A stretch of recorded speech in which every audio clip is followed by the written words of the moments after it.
సోనియమ్మ ఏది 100 రూపాయలు మన ప్రభుత్వం తెచ్చింది. మోడీ గారు ఏమన్నారు?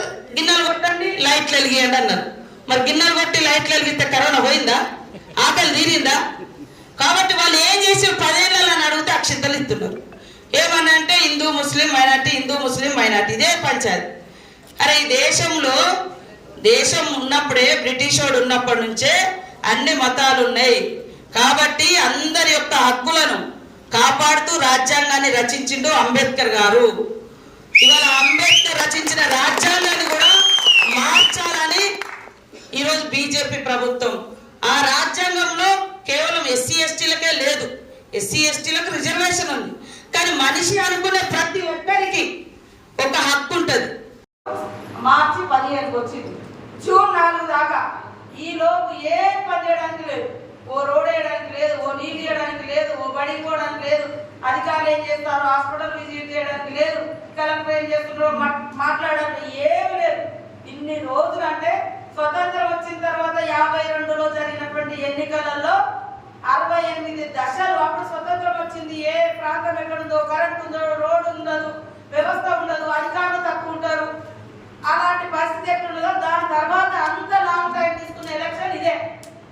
ఇన్ని రోజులు కోడ్ ఉండడం అనేది నిజంగా మన ప్రాంతాల అభివృద్ధికి నష్టం.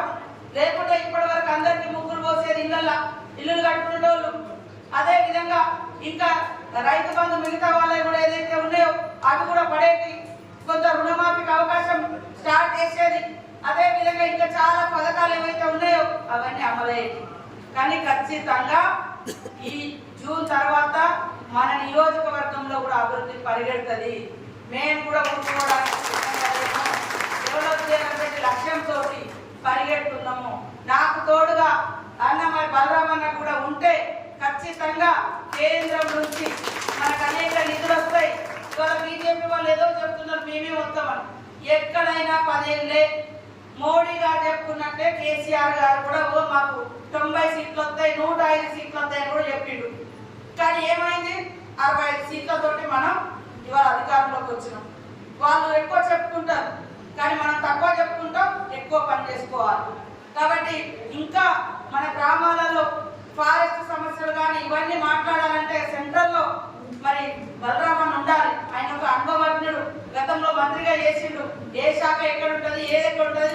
మనలాంటి వెనుకబడ్డ గిరిజన ప్రాంతాలలో ప్రత్యేకమైనటువంటి నిధులు కూడా సెంట్రల్ నుంచి తీసుకొస్తారు. మన గవర్నమెంట్ కాంగ్రెస్ వస్తుంది కాబట్టి ఖచ్చితంగా ఆయన కూడా కేంద్ర మంత్రిగా ఉంటారు. ఇద్దరు కలిస్తే ఆయన సొంత ఊరు ఎక్కడో కాదు, మన దగ్గరే, మన ఏరియా వ్యక్తి, మన ప్రాంత బిడ్డ. మా ఇద్దరు ఒకటే ఎంపీటీసీ పార్టీ, ఇద్దరు ఒకటే దగ్గర 2 కిలోమీటర్ల దూరం. కాబట్టి మతాలు ప్రాంతాలను కాకుండా ప్రజాస్వామ్యం కోసం, ప్రజల కోసం నిలబడేటువంటి వ్యక్తులను గెలిపించుకోవాల్సిన అవసరం ఉంది. ఇవాళ కవితను చూసిరు, సీతారాం నాయకులు చూసిరు. వాళ్ళు ఏం చేసిరు, ఏం తెచ్చిరో ఒక్కసారి చూడండి. కనీసం గ్రామాలలో కూడా రాలేదు, తిరగలేదు. ఓట్లు అప్పుడే వస్తారు పోతారు, వాళ్ళ మనుషులు ఏదేదో చెప్తారు. మనకు ఊహకొచ్చే సమస్య 70 ఏళ్లలో కాంగ్రెస్ ఏం చేసిందని. అయ్యా ఇవాళ నువ్వు ఛాయ్ అమ్ముకునేటోని అని చెప్పినావు. ఛాయ్ అమ్ముకునే ప్లాట్ఫామ్ కూడా ఆనాడు కాంగ్రెసే నిర్మించింది.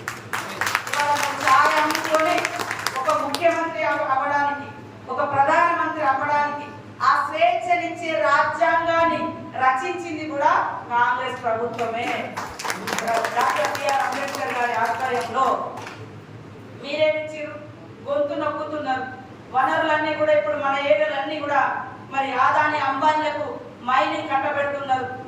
మరి అదేవిధంగా ఏదున్నా రైల్వే, అదేవిధంగా షిప్పింగ్లు, విమానాలు, రోడ్లు అన్ని ఆదానికే, కరెంటు గిరెంట్ వాళ్ళ దోస్తులకే. ఇలా బిఎస్ఎన్ఎల్ సెల్ బంధు, మరి ఏమంటారు జియో కంపెనీ లేదా రిలయన్స్, అవన్నీ ఆదాని అంబానీలే, వాళ్ళే నడుస్తాయి. బిఎస్ఎన్ఎల్ ఎవరిది? గవర్నమెంట్. LIC government. ఇవన్నీ మూతేయాలి, వాళ్ళ కంపెనీ తీసుకురావాలి. ఇట్లాంటి వ్యవస్థ నడుస్తుంది. రాబోయే కాలంలో బీజేపీ లాంటి ప్రభుత్వాలు ఉంటే ఏ పిల్లవాడికి కూడా గవర్నమెంట్ ఉద్యోగం రాదు. అది పక్కా చెప్తుంది. అంత ప్రైవేట్ వాళ్ళకి ఇచ్చాక గవర్నమెంట్ ఉద్యోగాలు ఎందుకు వస్తాయి? కాంగ్రెస్ ఉన్నప్పుడు గవర్నమెంట్ కంపెనీలు ఉండేది, గవర్నమెంట్ ఉద్యోగాలు ఉండేది. కానీ దేశంలో ఎప్పుడైతే బీజేపీ వచ్చిందో ఆ రోజు నుంచి మొత్తం ప్రైవేట్ వాళ్ళకి కట్టబెట్టి ఇవాళ మరి పబ్లిక్ అనేది లేకుండా చేస్తున్నారు. కాబట్టి మీరందరూ కూడా ఒక్క అవకాశం రాహుల్ గాంధీకి ఇవ్వడం కోసం నేను ఇక్కడ ఎమ్మెల్యేగా ఉన్నా, మంత్రిగా కూడా ఉన్నా. ఈ 3 నెలలలో దాదాపుగా 300 కోట్ల పైన నిధులు తీసుకొచ్చినాం. అవన్నీ టెండర్ అయ్యే దశలో ఈరోజు ఎలక్షన్ కోడ్ వచ్చింది.